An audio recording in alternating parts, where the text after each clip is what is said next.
सौरी पायल कंगना लेबो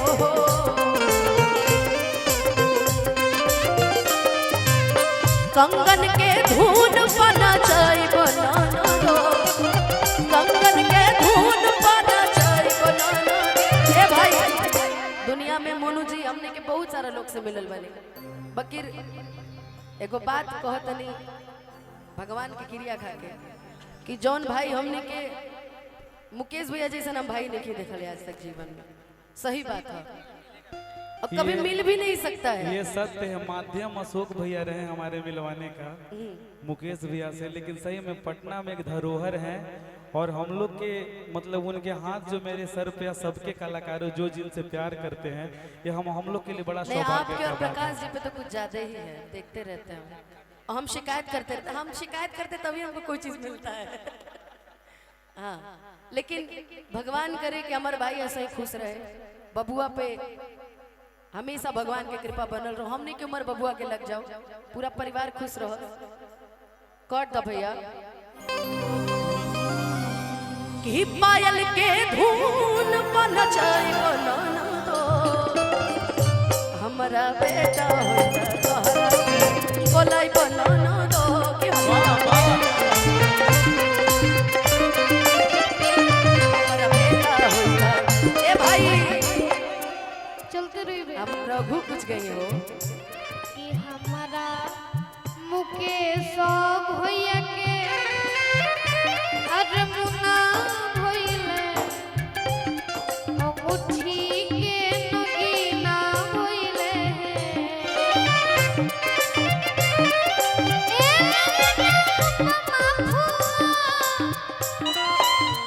गोदी में खेलावे गजला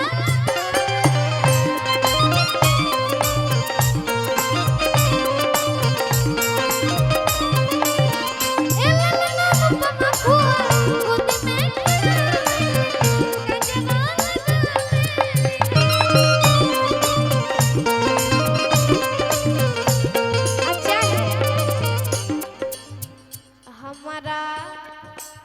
अरे मनुआ भैया के आशीर्वाद पुइले अहोरिलवा अतना सुंदर भइले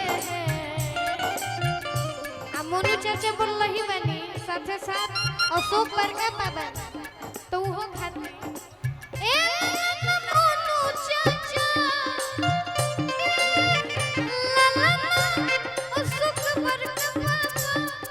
प्रकाश चाचा बनी बबुआ के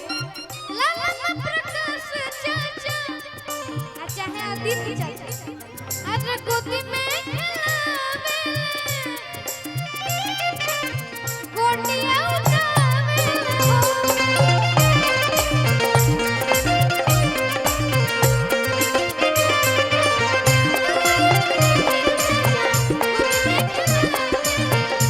ए भाई तू कुछ कह बदे देता नहीं माइक इलाहाबाद में स्वर्ग वाला एकरा बाद हमरा आदित्य के मुंह से खाली बिगहा बिगहा वाला गाना सुने के बाद वहां के हमने भैया बोलो भैया इलाहाबाद में स्वर्ग वाला कैसे अरे किस्सा सुन जाने ननदियो न जाने अरे जेकरा ऊपरा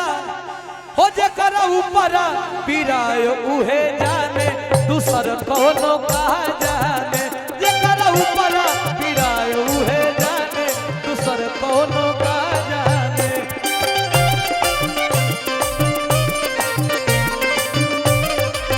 हो जेकरा ऊपरा पिराय उहे जाने दूसर कोनो कहा जाने। हेलो अभी अनुपमा दीदी कहली हो कि बिगहा बिगहा तो दीदी